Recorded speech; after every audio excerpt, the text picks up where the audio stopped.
G'day, mate. It's FPL Roo here, and today I'm going to be talking through some of the community questions that you guys have been asking.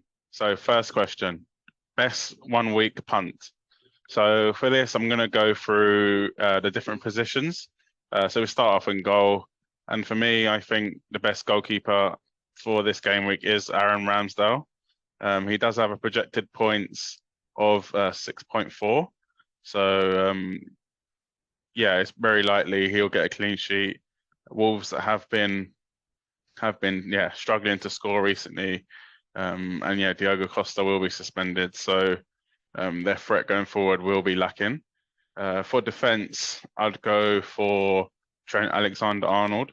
So he has been pretty terrible this year, but you never know with him. A free kick, he'll be on corners, and Liverpool have a good chance of keeping a clean sheet.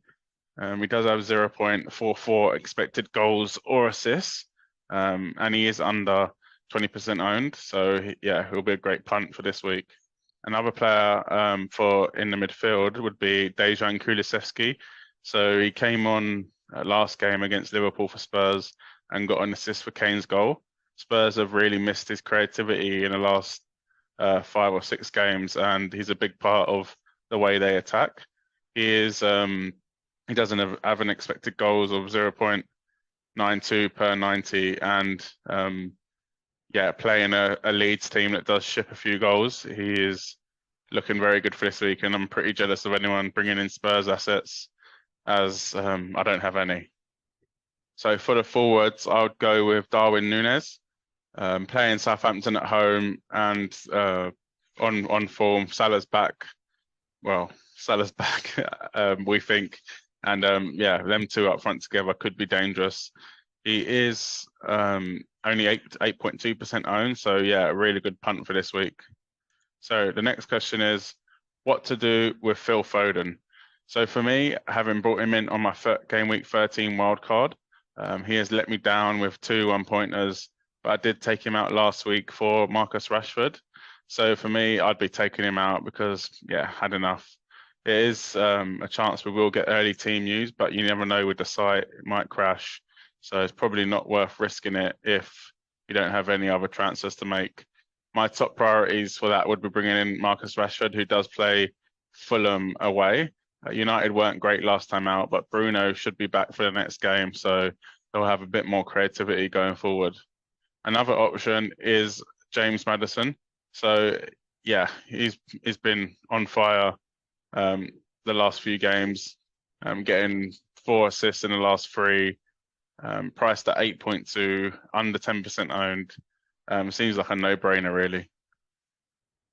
And he does play West Ham away, which could be tough.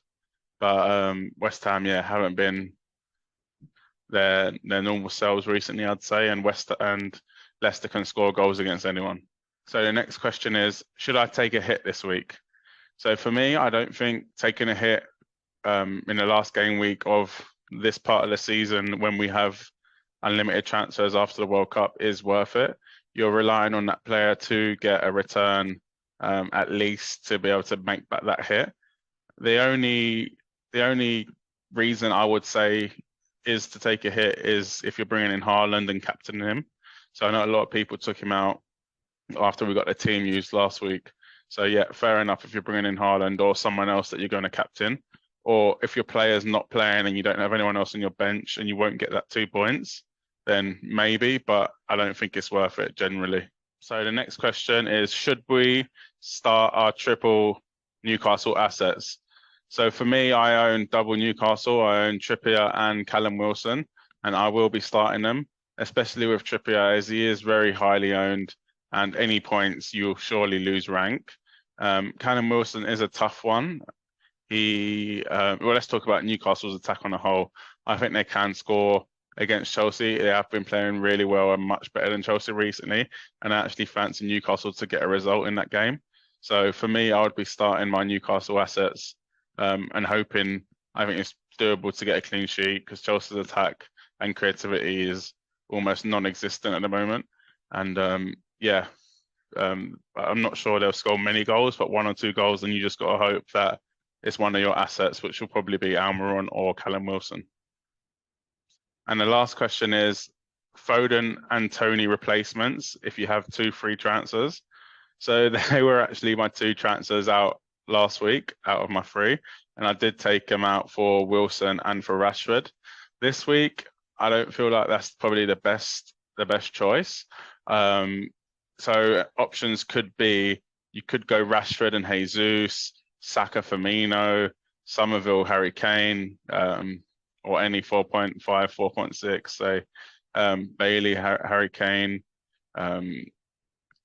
or my favourite option would be going for Jesus and Kulusevski. As I mentioned previously, Kulusevski is the spark needed in Tottenham's attack, and I feel like he's very well, he's not owned that much by anyone. I think he's about 3% owned. And with Jesus, I know he hasn't been scoring a lot recently, but he has been getting them points, getting them assists, and I do fancy him to do well against Wolves. Well, that was it for this video. If you leave any of your questions below, I'll be jumping in the comments to answer any of them. And if you haven't already, please subscribe to the channel and give this video a like. Cheers.